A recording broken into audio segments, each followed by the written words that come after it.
Good thinking, Alan. I was talking fantasy football with my friends the other day. It was kind of funny, though. It was funny. Wow, look who's back. Where the hell have you been? At home, sitting in your asses? Yes. Waiting for football. Dorky white kid with a Cub Scout bandana on his head. Bravo. I resemble that remark. Tango on. Football.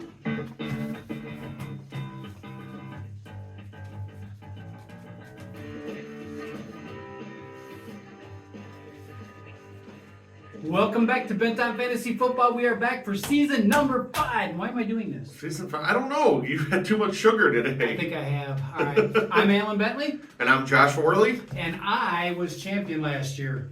2 leagues. Josh and I won a league, and I won one of my leagues.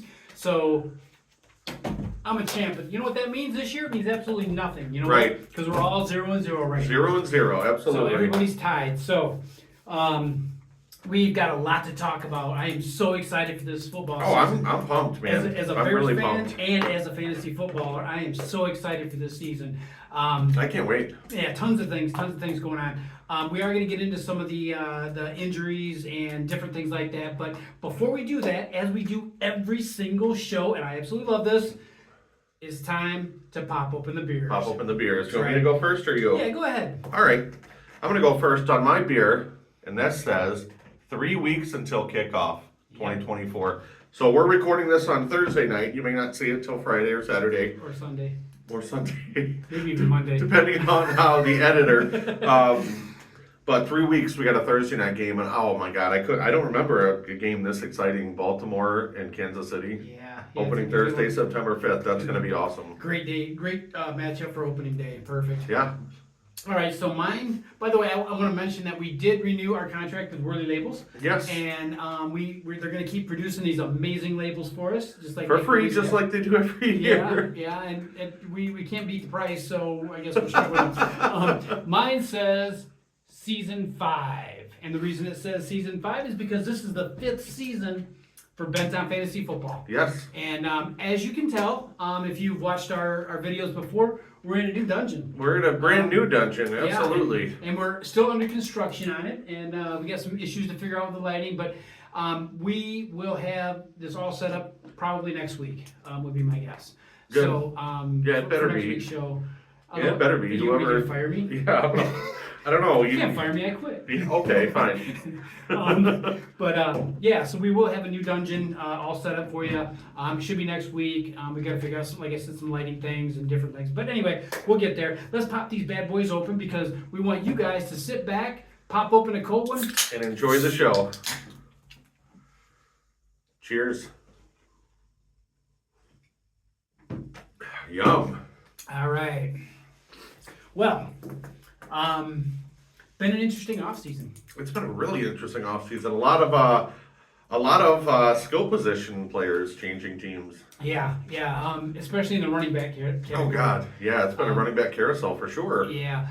This year, as you know, we normally at this point in the show we talk about what's got us bent, but we don't really have anything that's got us bent this week because we're kind of happy that the season's getting underway and everything. Yeah. So we're not bent yet, but we will. Well, we're semi bent on the new kickoff rule. We'll talk about that. Yeah, so. we will talk about that. Okay, we are bent on something. Yes, on the that new does have kickoff us rule. bent. And like Josh said, we will talk about that in a minute. But let's talk about the running backs. Let's talk about. Oh wow, yeah. Yeah, who's moved and you know what the potential is there or lack of. Well, big names. Yeah. Barkley. Yeah. Okay, Barkley is now in Philadelphia. Yeah. Joe Mixon. Joe Mixon, Yeah. Houston. Houston. Yeah. Singletary, where did he? I'm not sure where he landed. Okay.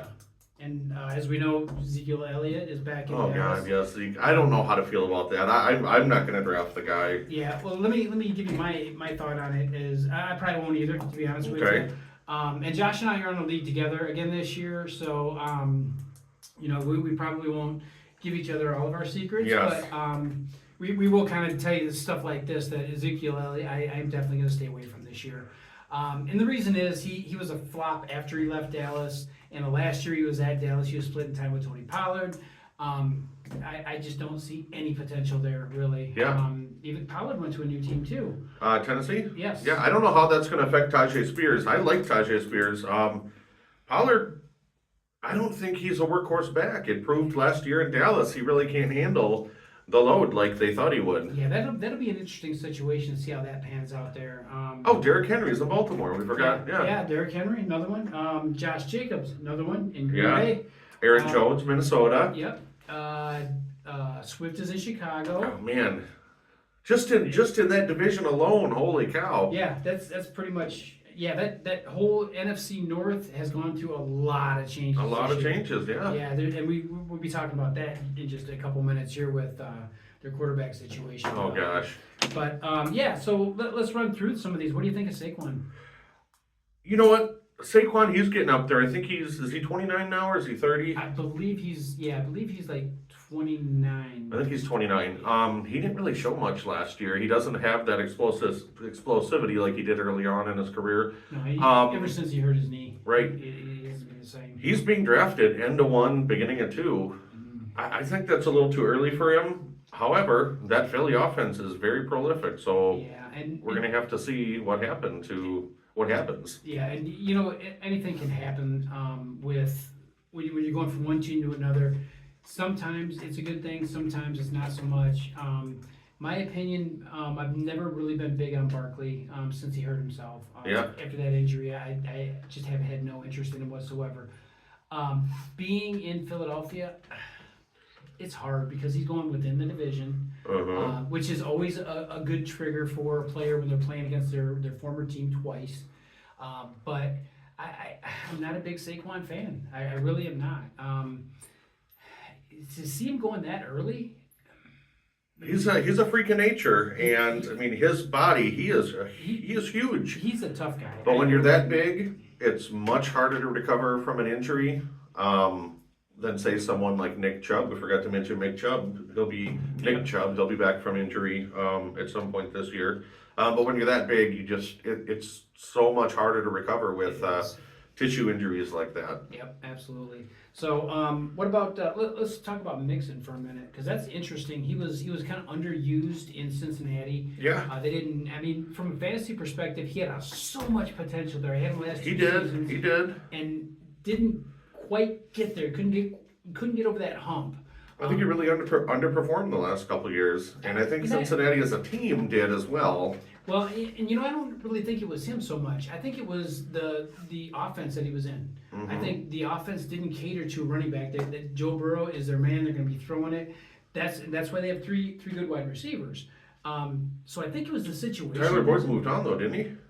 He might have. That's why. I think Tyler Boyd moved on.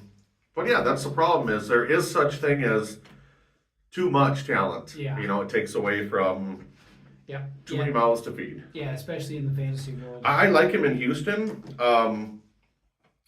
CJ Stroud, it's going to take a little pressure off CJ Stroud. They do have some great weapons though in They do. Diggs, Nico Collins, Yes. Tank Dell. I mean the weapons, holy cow! You know they're there. He's set up for success. Stroud is. He's set up for success. So it's going to depend a lot on their defense, though. I don't know. Mixon, I think, is okay where he's going. I think he's more 4-5 round.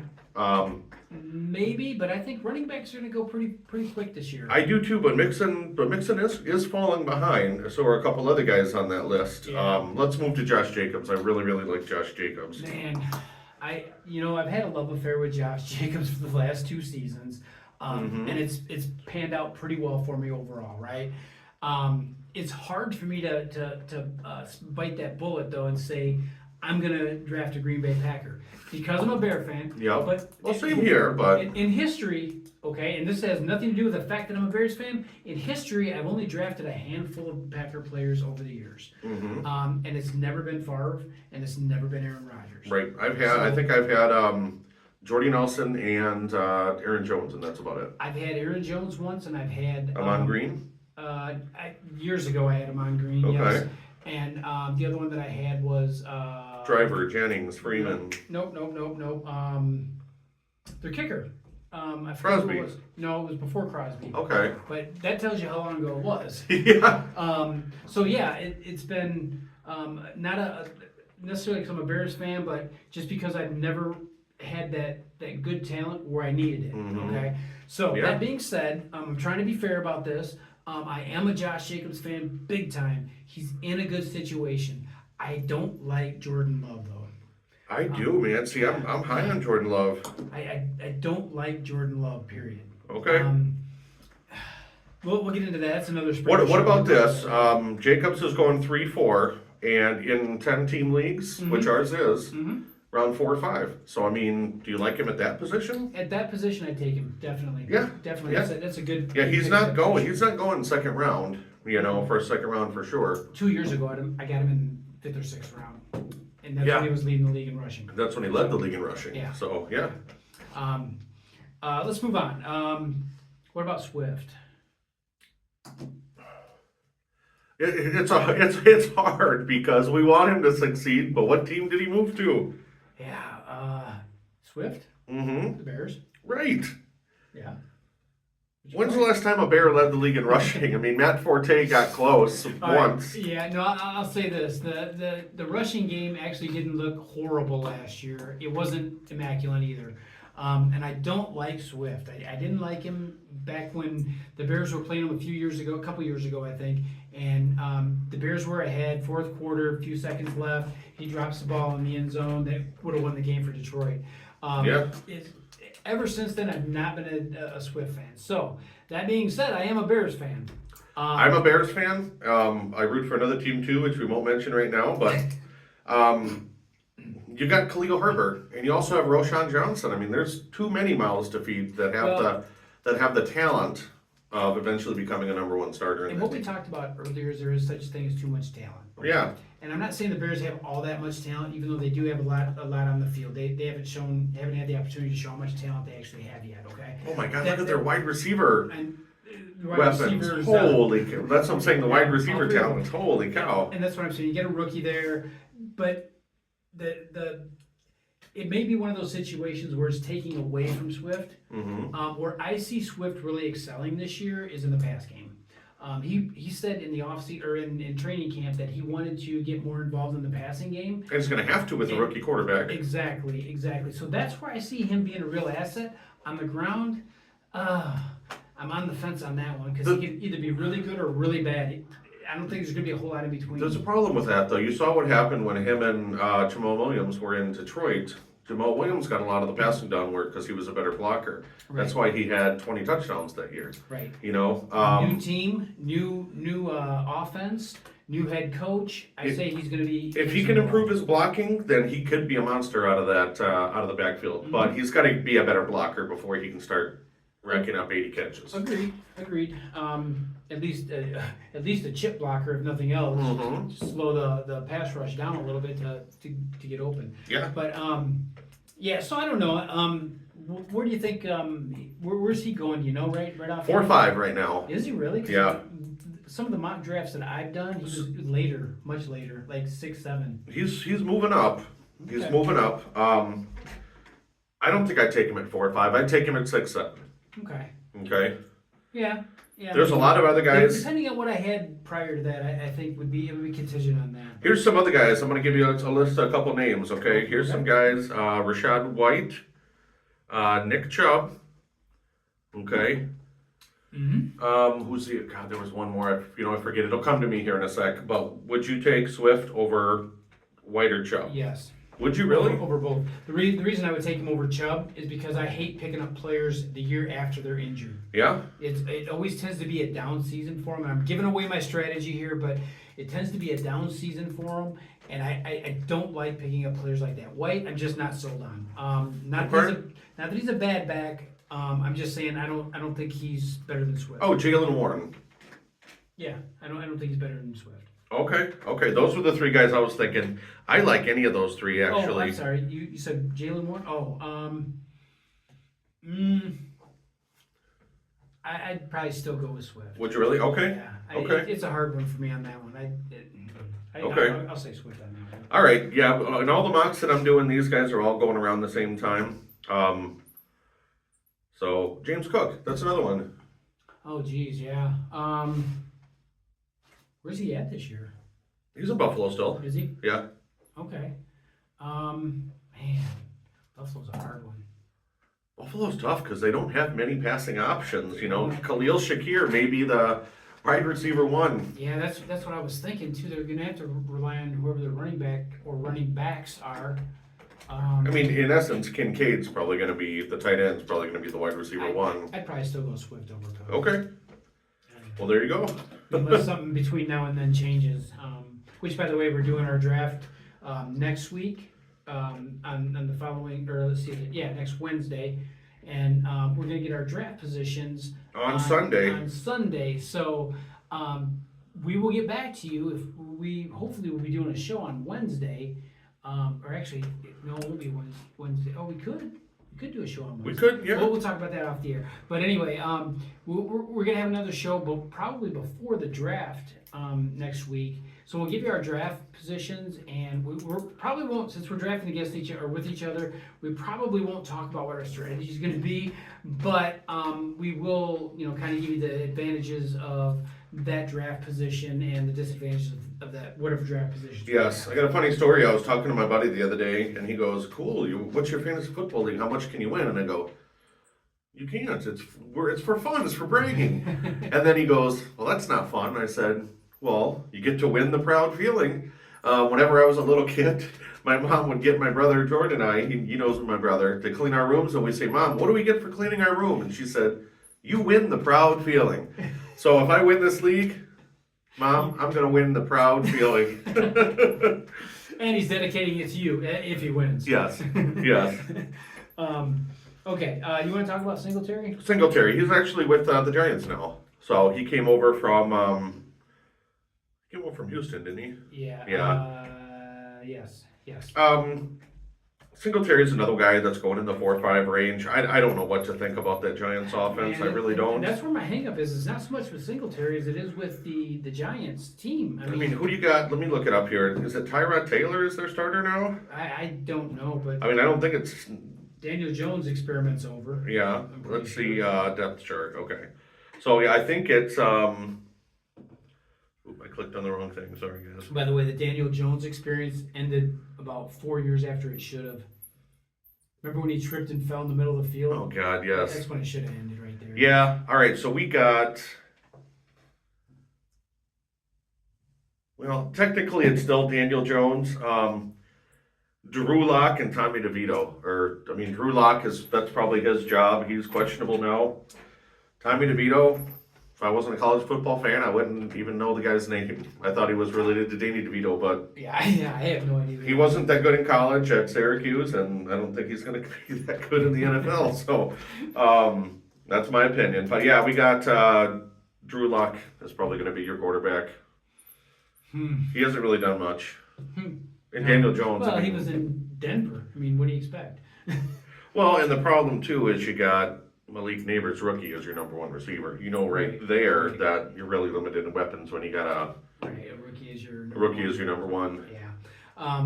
Which the Bears have put themselves in that position before. Mm-hmm. All right. Kevin White. Oh God, that was horrible. Yeah. There's been a few of those that. Yes. This is the receiver. Wasn't David Terrell? Wasn't he? Yeah, I think so. David Terrell. Yeah. It was. Oh, God, they had some bad history of doing that. Man. Okay, we're not going to dwell on that. Let's talk about J.J. McCarthy. Okay. Out for the season, guys. He and gals. Out for the season, man. He tore. I think it was his meniscus or some shit in his in practice, and he's Just happened yesterday, right? Or was it 2 days ago? I think it happened 2 days ago, but they announced today that he's out for the season or something. I'm not sure. I'm not sure exactly when it happened, to be honest with you. I just seen that. I heard that he got hurt, and then I heard he was out. So Gotcha. So that being said, I wanted the Bears to draft McCarthy. So I guess I'm kind of glad they didn't. We'll see how that pans out, though. It's still to be. Alan and I disagree on this. I liked Gene Daniels overall. He liked J.J. McCarthy.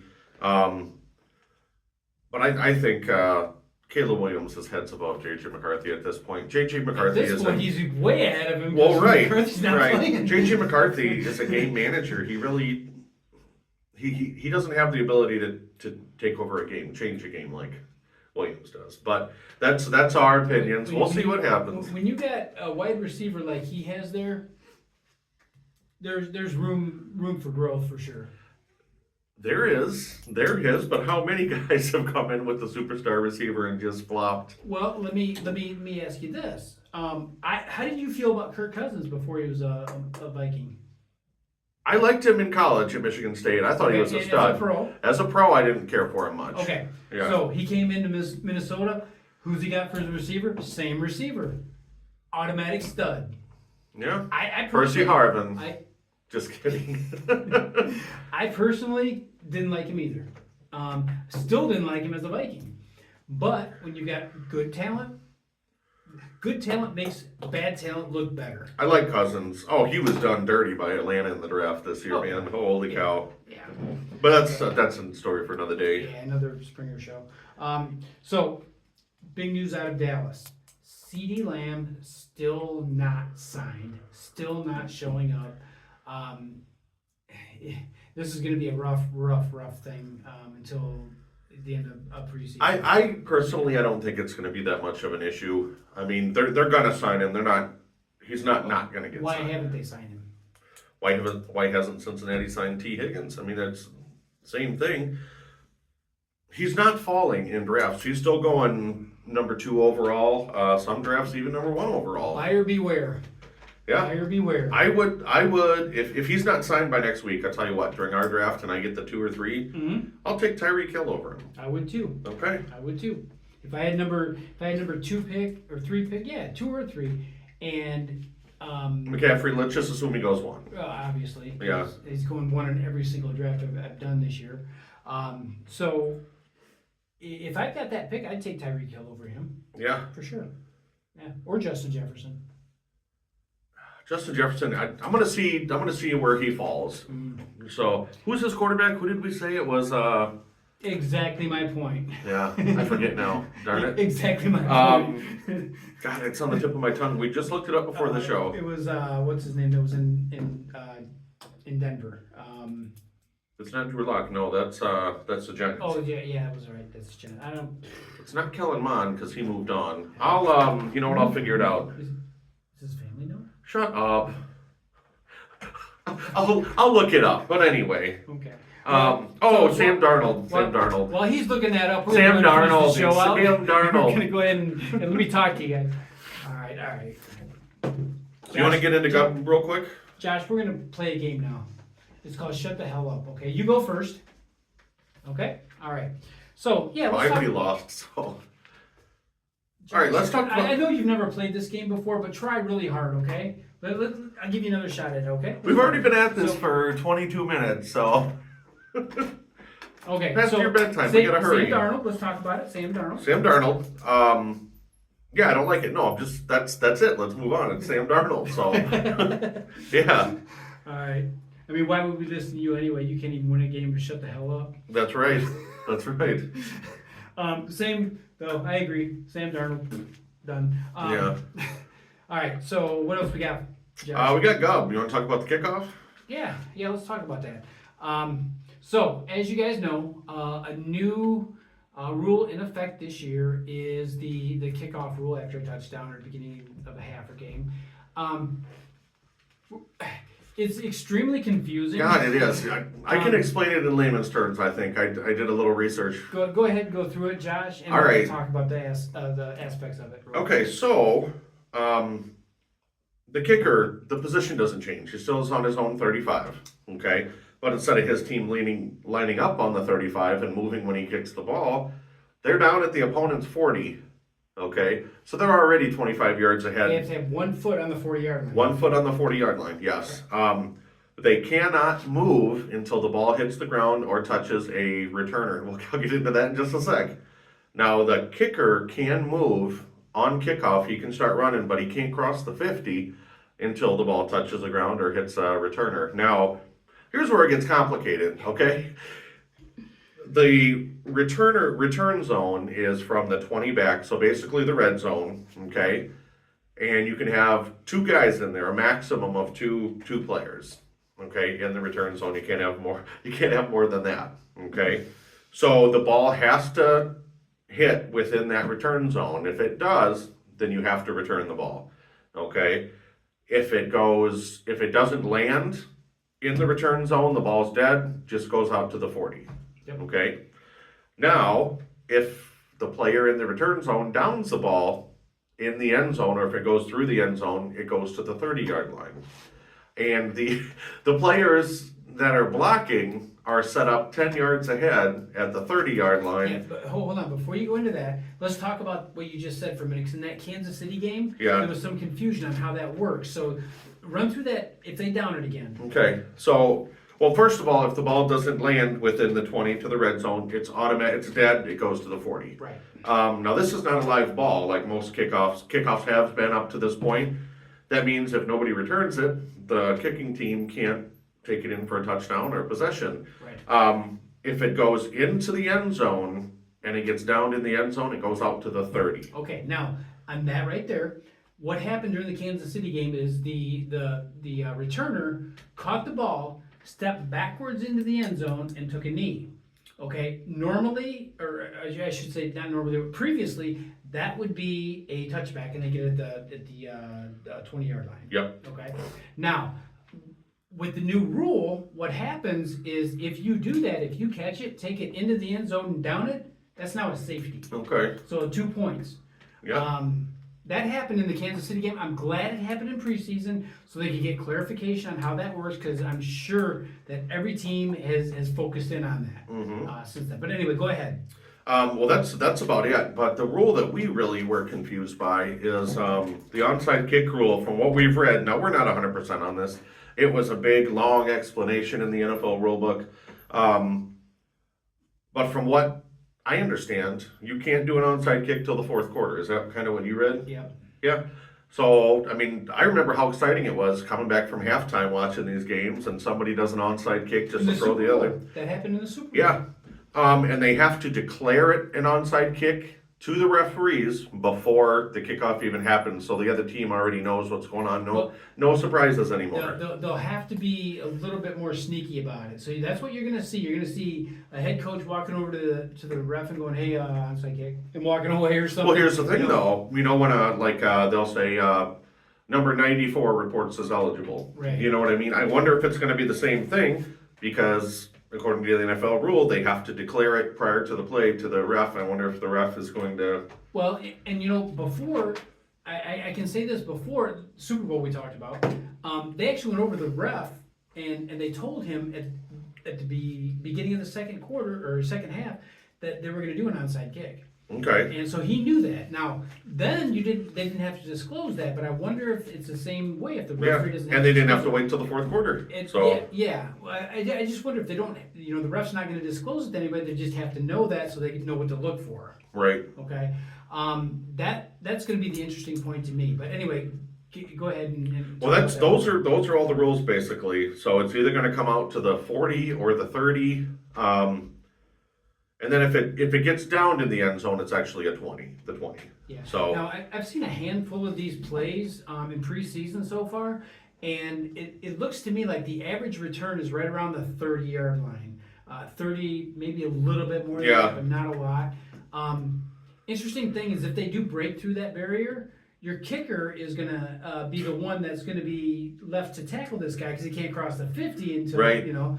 So it's going to put kickers in a little bit more of a risky situation, or you're going to see a lot of kickers going, "Screw that! I make too much money to try to tackle." Well, here's the thing, though, too. You got to think.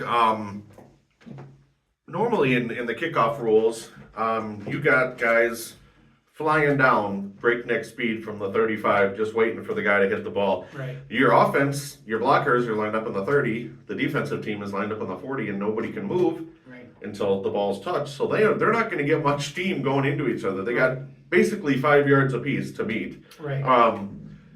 It's going to be boring, but it's going to be a lot less injuries. You know what I mean? Yeah, and you know, I understand why the NFL does it or is doing it.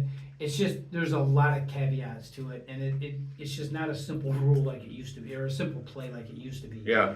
Well, like I said, there's one scenario that it could go out to the 40, 2 or 3 scenarios where it goes to the 30, 1 or 2 scenarios where it goes to the 20. It's just like, come on, man, you're making it too damn in one scenario where it could be a touchback or or safety. Yeah, it's just too damn complicated, guys. You know. It is. So basically, you're gonna get the ball, assuming it's not a safety, on the 20, 30, or 40. Yeah. That's so weird. Yeah, it really, if the players from back in the 30s, 40s, 50s, if they'd have heard about this rule, they'd have went like, really? We're not even wearing helmets yet. Yeah. Yeah. Durr. But anyway, Like they weren't wearing helmets; they were just made out of like a pillowcase, Right. No, it's going to be interesting to see how this whole thing plays out over the season, and I'm sure there's going to be games that are going to be quote unquote decided by that rule, and it's going to be a big thing. So we'll see how if they were going to change any rule, you know which rule you probably already know which rule I would want changed. the talk rule. The ties in overtime. That's bogus. There is, shut up. The ties in overtime rule. I wish they would change that. Yeah. I don't know if this kickoff rule is going to last beyond this year. It'll be interesting, like I said, to see how it plays out, because there's going to be a lot of negative feedback. There's going to be some positive feedback. I tell you what, if there aren't any major injuries, I think the NFLPA is going to be lobbying to keep it. Yeah. So probably. Mm-hmm. Probably. All right. Well, we'll see. Yeah. Anything else for us, Josh? We do. We got one of our favorite parts of the show. It's the WOMF. All right, now we're gonna have to get through the WOMF a little bit quick because we're keeping these guys a lot longer. We're gonna do than 3 normally picks each this week. We're not gonna do the full board. That'll work. Now instead of Now, for those of you who don't know, WOMF is Wheel of Misfortune. not the word misfortune, but misfortune. Fortune. What's right. spelled here, man? No. Heck, Alan, darn it. I don't know, I probably drooled on her. or something. Yeah, probably. But anyway, so yeah, that's what the WOMF is. And what we're gonna do is we're gonna each spin the wheel, and we're gonna uncover what it is. And we're what did we put on there for this week? You just got to match up. You got to pick one player. Guess the highest scoring player for either team, fantasy wise, in week 1. Okay. Okay. All right. I'll do it up first. All right. What do we got here? What does that say, Alan? I don't know. I can't read. Oh wait a minute. Hang on. Let me try. It says ni vies sin. Oh my God. Oh, I'm gonna take Jamar Chase.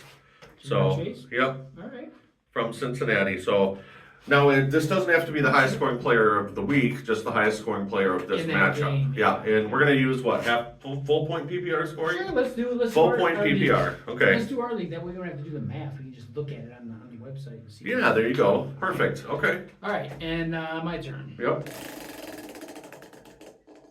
Ooh, the one right next to the. Ooh, yes. Hopefully that's the New You can England read there, that. though. That is Minnesota and the Giants. Minnesota and the Giants. Wow, that's a terrible one. Man, that's like the worst game in the whole. I know. I already wrote somebody down for you. Who'd you write? We just talked about this. Yeah, and I think that's who you're gonna pick, is it? I don't have a whole lot of choice. No, you really don't, honestly. I'll take Justin Jefferson. Okay, that's. I think that's the only guy you can pick. Yeah, I was like, no, no. I mean, Aaron Jones is a possibility, but no, not even close. Yeah. Dallas and Cleveland. Oh man, damn it. You gonna pick CD? Pick him. I want Come to. on, you're so confident. Yeah. Well, I gotta pick Lamb. Was. Oh my God. I mean, you have to. Come on. Be a man. Pick somebody else. I got the pink one. Speaking of men. Oh, by the way, I ended the year last year after trades with Chase and Lamb as my 1 and 2 receivers, Kyron Williams as my running back 1, and Lamar Jackson, and I got like 6th place. So how the heck does that happen? I got a good one. New Orleans and Carolina. Oh, gross. Who the hell picked these? Who put these on here? I wrote them on there, but dude, that's gross. Your growth. New growth. Who Olave? Let's see, Olave, Adam Thielen, Kamara, Gosh. Taysom Hill, Oh, Deontay Johnson, Derek Carr. Derek Carr. Oh God, I guess it doesn't matter. So I'll say Adam Thielen. Thielen, okay. Yeah, I don't know. I'm hooked on a Thielen. Yes, I would have probably gone Olave, but that game's going to be a stinker, I think. Watch, it'll be 48-45. Jacksonville, Miami. I'm going to actually go ETN here, man. That's a good call. I like that. I'm not going to go Tyreek Hill. He's probably going to be chalk, but I was just thinking, man, quarterbacks. well, Tua could put up 50 points, easily. Okay. Baltimore and KC. Oh, that's the Thursday night game. That game's going to be awesome. Man. Damn, I want to go Lamar Jackson so bad. So bad. Well, who else do you really have? I mean, Rashee Rice isn't going to play. Mark Andrews. Kelsey, Travis Mahomes, Kelce, Mahomes, yeah. Pacheco, Derrick Henry. Yeah, you answered your own question, Josh. Yeah. I'm going to go Lamar. I'm going to say Lamar. Okay. I like Lamar. I love Lamar. I don't just like him. I'm not in love with him, but I love him, and I hope I get him on my team again this year. Yeah. All right, so enough about that. So All right. that's WOMF. Yeah, so we'll be doing that every week. We're gonna add twists here and there, different things with WOMP that we like to do and have some fun with. And we'll have our third host on the show at least once this year. Yes, So, yes, yes. Miss Fortune. Misfortune. Yeah, she's always welcome on the show. Looks a lot like Virginia McCaskey. I know she does. Except Normally we have a really tight structure that we follow, but being in the opening or the first show of the year, there's so many questions unanswered. Oh, there is. Like, There's tons of things going on in the NFL still. injuries, depth charts. I want to see what happens in weeks 2 and 3 of the preseason. We just started week 2 for most teams, and Right. And like I said, we will be doing our draft next week. And in fact, I'm going to have 2 drafts next week. I'm going to have one on Wednesday and then one on, I believe it's Sunday. So I will kind of give you some insight on that, on the other one. And we will talk next week about what draft picks we have and what to look out for. And how what much to- better my team is than Allen's. It's a 10. We're doing 10 teams, right? Yeah. Okay, cool. You didn't know how many teams are. And he couldn't even win the game. Shut the hell I'm up. gonna dominate this league Anyway. for the proud feeling. Yeah, you're gonna dominate this league. Okay. Okay. Anyway, I guess we'll get back to you guys next week and we'll talk a little bit more about what's going on in the NFL and what's going on in our fantasy league. Yes. We're gonna try to incorporate that a little bit more into the show this year and talk about what's going on and what people have done and why they've done it and what the strategies behind it, that type of thing. Not so much with our own teams, but with other teams and what we perceive is going on. Yeah. So, yeah. Anyway, I guess until next week, you guys can just get bent. On fantasy football.